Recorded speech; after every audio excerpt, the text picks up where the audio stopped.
Sanctus, Sanctus, Sanctus Dominus Deus Sabaoth.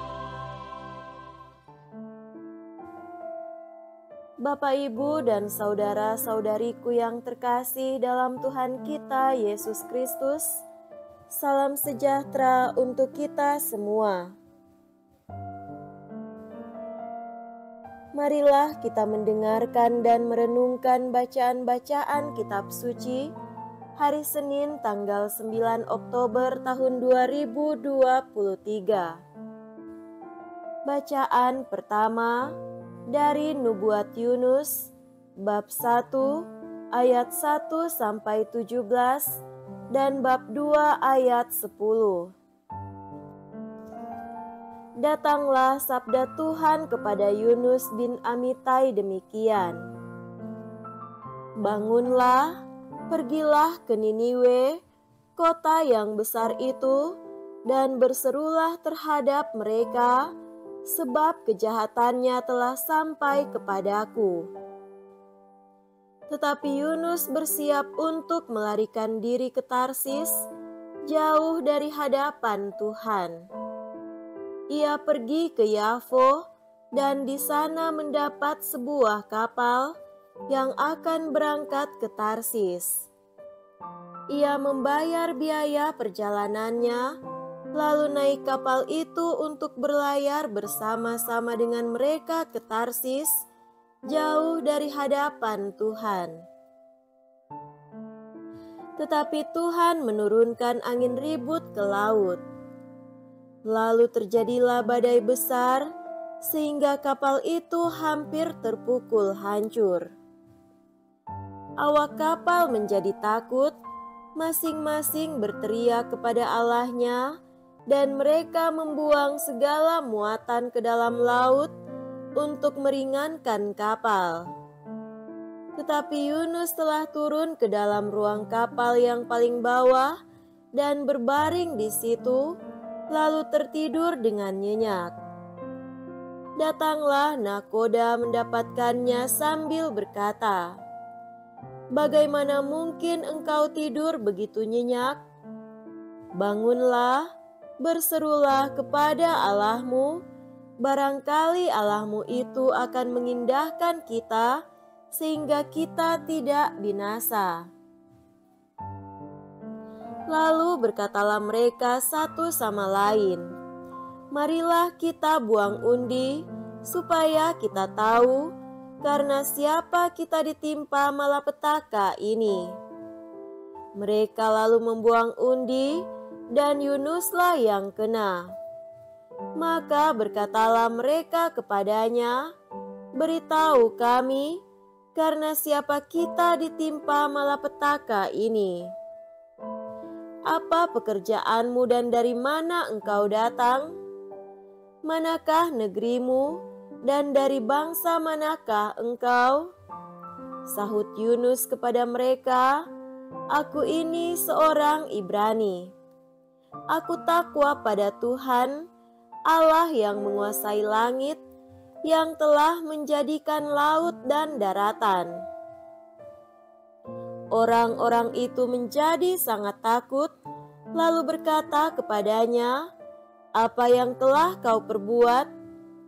Sebab orang-orang itu tahu bahwa ia telah melarikan diri jauh dari hadapan Tuhan. Hal itu telah diberitahukannya kepada mereka. Bertanyalah mereka, "Akan kami apakan dikau, supaya laut menjadi reda dan tidak menyerang kami lagi? Sebab laut semakin bergelora." Sahut Yunus kepada mereka, "Angkatlah aku dan campakkanlah aku ke dalam laut, maka laut akan menjadi reda dan tidak menyerang kalian lagi. Sebab aku tahu, karena akulah badai besar ini menyerang kalian."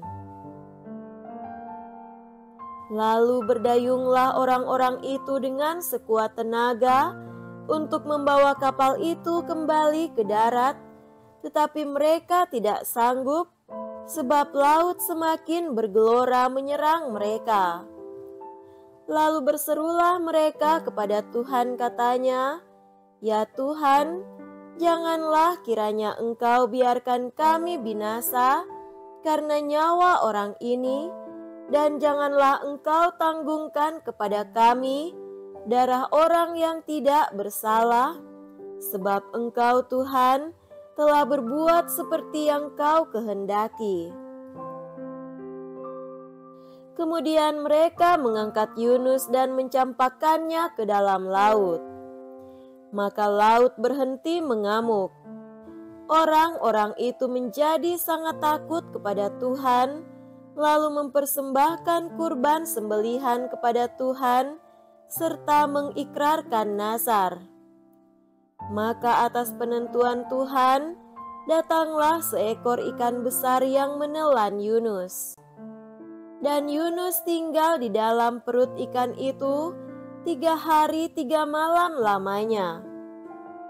Lalu bersabdalah Tuhan kepada ikan itu, dan ikan itu pun memuntahkan Yunus ke darat. Demikianlah sabda Tuhan. Syukur kepada Allah.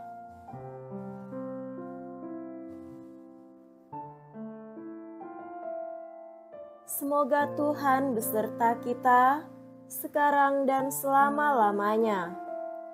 Inilah Injil suci menurut Lukas.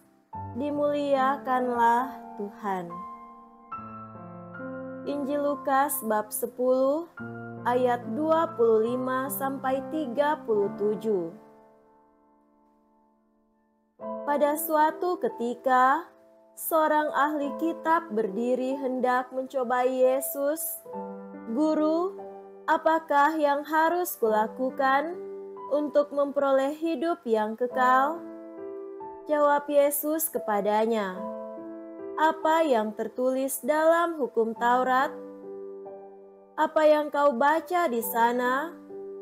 Jawab orang itu, "Kasihilah Tuhan Allahmu dengan segenap hati dan dengan segenap jiwamu, dan dengan segenap kekuatanmu, dan dengan segenap akal budimu. Dan kasihilah sesamamu manusia seperti dirimu sendiri." Kata Yesus kepadanya, "Benar jawabmu itu. Perbuatlah demikian, maka engkau akan hidup." Tetapi untuk membenarkan dirinya, orang itu berkata lagi, "Dan siapakah sesamaku manusia?" Jawab Yesus, "Adalah seorang yang turun dari Yerusalem ke Yeriko. Ia jatuh ke tangan penyamun-penyamun yang bukan saja merampoknya habis-habisan, tetapi juga memukulnya, dan sesudah itu meninggalkannya setengah mati. Kebetulan ada seorang imam turun melalui jalan itu. Ia melihat orang itu, tetapi ia melewatinya dari seberang jalan. Demikian juga seorang Lewi datang ke tempat itu. Ketika melihat orang itu, ia melewatinya dari seberang jalan. Lalu datanglah ke tempat itu seorang Samaria yang sedang dalam perjalanan. Ketika ia melihat orang itu, tergeraklah hatinya oleh belas kasih. Ia pergi kepadanya, lalu membalut luka-lukanya, sesudah menyiraminya dengan minyak dan anggur. Kemudian ia menaikkan orang itu ke atas keledai tunggangannya sendiri, lalu membawanya ke tempat penginapan dan merawatnya. Keesokan harinya, ia menyerahkan 2 dinar kepada pemilik penginapan itu, katanya, "Rawatlah dia, dan jika kau belanjakan lebih dari ini, aku akan menggantinya waktu aku kembali. Menurut pendapatmu, Siapakah di antara ketiga orang ini adalah sesama manusia dari orang yang jatuh ke tangan penyamun itu? Jawab orang itu, orang yang telah menunjukkan belas kasih kepadanya. Yesus berkata kepadanya, "Pergilah dan lakukanlah demikian." Demikianlah sabda Tuhan. Terpujilah Kristus.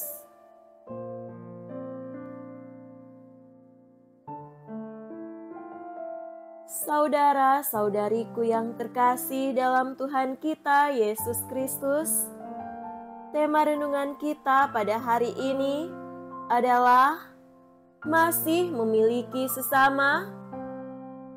Lalu datang seorang Samaria yang sedang dalam perjalanan ke tempat itu, dan ketika ia melihat orang itu, tergeraklah hatinya oleh belas kasihan. Injil Lukas bab 10 ayat 33. Kisah orang Samaria yang baik hati dalam Injil hari ini sudah sangat kita kenal. Ada 3 hal yang dapat kita renungkan. Pertama, berbicara tentang kebenaran tidak menjamin seseorang memiliki hati yang benar. Menarik untuk memperhatikan bahwa kisah ini ternyata merupakan sebuah perumpamaan yang diceritakan Yesus sebagai jawaban atas pertanyaan tidak tulus dari seorang ahli kitab. Ahli kitab itu sengaja hendak mencobai Yesus. Ia tidak benar-benar ingin tahu tentang kebenaran. Ia hanya ingin menguji Yesus di depan banyak orang. Orang Farisi dan ahli Taurat adalah contoh orang-orang yang suka bicara tentang kebenaran, tetapi tidak memiliki hati yang benar. Semoga kita memiliki hati yang benar. Kedua, aktif melayani tidak sama dengan menaati sabda Tuhan. Sang ahli kitab itu mungkin terperangah dengan jawaban yang diberikan Yesus. 2 tokoh dalam perumpamaan Yesus adalah orang-orang terkemuka dalam komunitas Yahudi.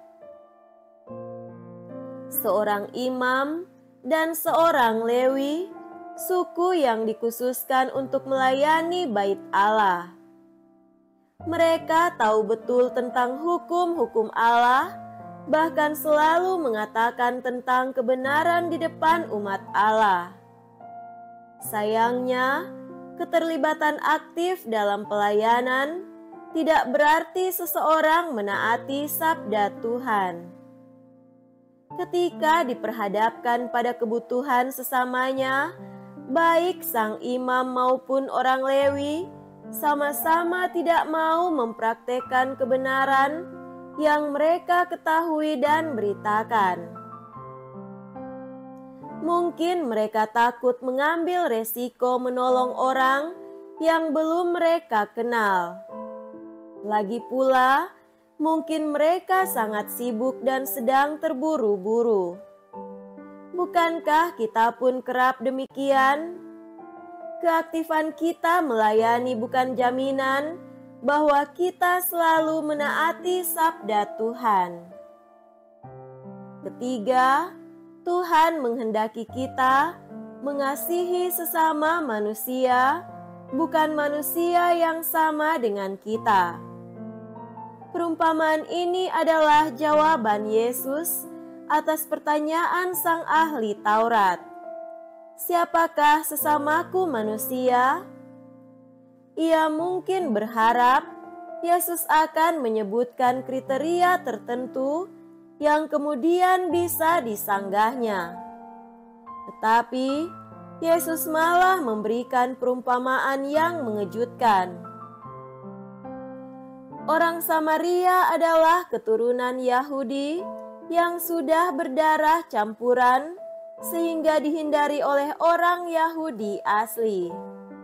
Namun, ketika mendapati seorang Yahudi yang sekarat, justru orang Samaria yang memberikan pertolongan.